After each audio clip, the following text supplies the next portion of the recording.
ഭഗവാൻ ഗുരുവായൂരപ്പന്റെ പ്രണാമം. എന്റെ സ്വദേശം ഇടുക്കിയാണ്. പേര് ലീലാമ്മ.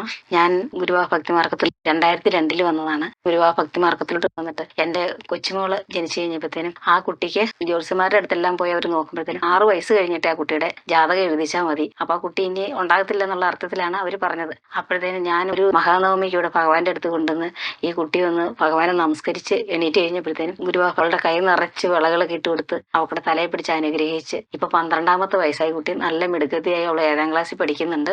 അതുപോലെ എന്റെ കൊച്ചുമോന് ജനിച്ചപ്പോ തന്നെ ഇസ്നോഫിലി ആയിരുന്നു. അപ്പം ഈ കുട്ടിക്ക് അങ്ങനെ രാഹുകാലത്തെ ജനിച്ചതെന്ന് ജീവിതാവസാനം വരെ ഈ ഇസ്നോഫിലി ഉണ്ടാകും, ശ്വാസമുട്ടലൊക്കെ ആയിട്ടിരിക്കും എന്ന് പറഞ്ഞു. ഒരു കർക്കിടക മാസത്തിൽ ആലമ്പല ദർശനത്തിന് എന്റെ മരുമകളുമായിട്ട് കുട്ടിയായിട്ട് വന്ന് ഭഗവാനോട് അപ്പൊ സങ്കടം ഞാൻ എന്ത് എഴുതും എന്ന മകൾ ചോദിച്ചപ്പോഴത്തേനും എന്റെ കുട്ടിയുടെ അസുഖം മാറണേന്ന് എഴുതാല്ലേ എന്ന്. അങ്ങനെ എന്റെ കുട്ടിയുടെ അസുഖം മാറി തരണേന്നാണ് ഭഗവാനോട് അമ്മകൾ ആവശ്യപ്പെട്ടത്. ഇപ്പം അവന് 9 വയസ്സായി. ഇന്ന് വരെ ഇസ്നോഫിലിയ എന്ന് പറഞ്ഞ രോഗം അവനിലോട്ട് വായിച്ചിട്ടില്ല. അതുപോലെ ഒത്തിരി കാര്യങ്ങൾ നമ്മളുടെ ജീവിതത്തിലോട്ട് വന്നിട്ടുണ്ട്. ഭഗവാന് അറിയാൻ പറ്റിയ പിന്നെ ജീവിതത്തിലെല്ലാം വിജയമല്ലാണ്ട് ഒന്നുമില്ല. എന്നും നമ്മൾ പ്രാർത്ഥന സമയമാകുമ്പോഴത്തേക്കും ചിത്രശലഭം അവിടെ പ്രത്യക്ഷപ്പെട്ടിരിക്കും. ചിത്രശലഭം രൂപേണ ഭഗവാൻ ഗുരുവായൂർ നമ്മുടെ മുന്നിൽ എത്തിയിരിക്കും. അങ്ങനെ നമുക്ക് എല്ലാ അനുഭവം കൊണ്ടും നമ്മുടെ നല്ല കാര്യങ്ങൾ, നമുക്ക് വരാനിരിക്കുന്ന വിനകൾ മുന്നിൽ കാണിച്ചുകൊണ്ട് ആ ഭഗവാന്റെ എല്ലാ അനുഭവത്തിലും കൂടി നമുക്ക് എന്താ പറയാൻ പറ്റുന്നില്ല. ഭഗവാനെ ശരിക്കും നമ്മൾ ഗുരുവായൂരെ അന്ത്യശരണം അടഞ്ഞു കഴിഞ്ഞാൽ ജീവിതത്തിലോട്ട് ഇനി യാതൊന്നും ചിന്തിക്കേണ്ടി വരില്ല എന്ന് ശരിക്കും 100% നമുക്ക് ഗുരുവായൂരെ വിശ്വസിച്ചുകൊണ്ട് നമ്മുടെ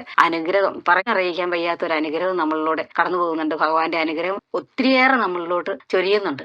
അപ്പം ഏതൊരാളുകൾ ഗുരുവായൂരെ അന്ത്യശരണം അടഞ്ഞു കഴിഞ്ഞാൽ കൃത്യമായിട്ട് രക്ഷയാണ് മുന്നിൽ. ഏത് വഴിയും തുറന്നു കിട്ടിക്കൊണ്ടിരിക്കും. എല്ലാവർക്കും ഭഗവാൻ ഗുരുവായൂരെ അന്ത്യശരണം അടയാൻ ഇടയാകട്ടെ എന്നും പ്രാർത്ഥിച്ചുകൊണ്ട്.